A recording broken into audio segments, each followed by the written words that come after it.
Cable T V operators association 15ാമത് സംസ്ഥാന സമ്മേളനം മാർച്ച് 26 മുതൽ 30 വരെയുള്ള ദിവസങ്ങളിൽ മലപ്പുറം തിരൂരിൽ നടക്കും. ഇതിന്റെ ഭാഗമായി പതാക ദിനം ആചരിച്ചു. This news sponsored by Bobby Chamanur International Jewelers, traditionally trusted for 162 years. Cable T V operators association 15ാമത് സംസ്ഥാന സമ്മേളനത്തിന് മുന്നോടിയായി സംസ്ഥാനത്തെമ്പാടും ഓപ്പറേറ്റർമാരുടെ നേതൃത്വത്തിൽ പതാക ദിനം ആചരിച്ചു. ദിനാചരണത്തിന്റെ ഭാഗമായി ജില്ലയിലെ വിവിധ മേഖലാ കേന്ദ്രങ്ങളിൽ പതാക ഉയർത്തി. സംഘടനയുടെ കാസർഗോഡ് ജില്ലാ ആസ്ഥാന മന്ദിരമായ പാലക്കുന്നിലെ COA ഭവനു മുന്നിൽ ജില്ലാ പ്രസിഡന്റ് VV മനോജ് കുമാർ പതാക ഉയർത്തി ചടങ്ങ് ഉദ്ഘാടനം ചെയ്തു. ഈ വരുന്ന മാർച്ച് 26 മുതൽ 30 വരെ ഭാഷാപിതാവിൻ്റെ നാടായ മലപ്പുറം തിരൂരിൽ വെച്ച് നടക്കുകയാണ്.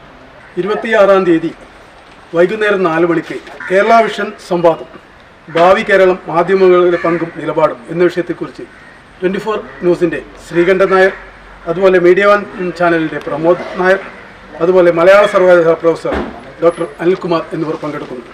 അന്ന് തന്നെ വൈകുന്നേരം 5 മണിക്ക് ഭാവി കേരളം സാംസ്കാരിക വീക്ഷണം എന്ന വിഷയത്തെക്കുറിച്ച് പ്രശസ്ത എഴുത്തുകാരൻ CV ബാലകൃഷ്ണൻ, പ്രശസ്ത സംവിധായകനും നടനുമായ മധുപാൽ, അതുപോലെ പ്രൊഫസർ TD രാമകൃഷ്ണൻ എന്നിവർ പങ്കെടുക്കുന്നു. മാർച്ച് 27-ന് തെയ്യത്തിൻ്റെ നാടായ കണ്ണൂരിൽ നിന്നും കൊടിമര ജാഥയും സാംസ്കാരിക തലസ്ഥാനമായ തൃശ്ശൂരിൽ നിന്നുള്ള പതാക ജാഥയും തിരൂരിൽ സംഗമിക്കുകയാണ്.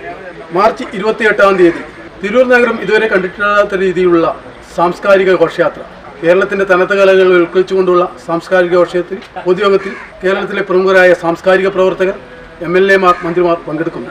മാർച്ച് 29-30 തീയതി നടക്കുന്ന പ്രതിനിധി സമ്മേളനത്തിൽ പ്രമുഖർ പങ്കെടുക്കുന്നു. കേബിൾ ടി വി ഓപ്പറേറ്റർമാരായ മണികണ്ഠൻ, ബാലു, രാജേഷ് നോണ്ട, റിൻസി തുടങ്ങിയവർ സംബന്ധിച്ചു. കാസർഗോഡ് മേഖലാ സെക്രട്ടറി പാർത്ഥസാരഥി സ്വാഗതം പറഞ്ഞു. മാർച്ച് 26 മുതൽ 30 വരെയുള്ള ദിവസങ്ങളിൽ മലപ്പുറം ജില്ലയിലെ തിരൂരിലാണ് സമ്മേളനം നടക്കുന്നത്. News bureau, Uduma.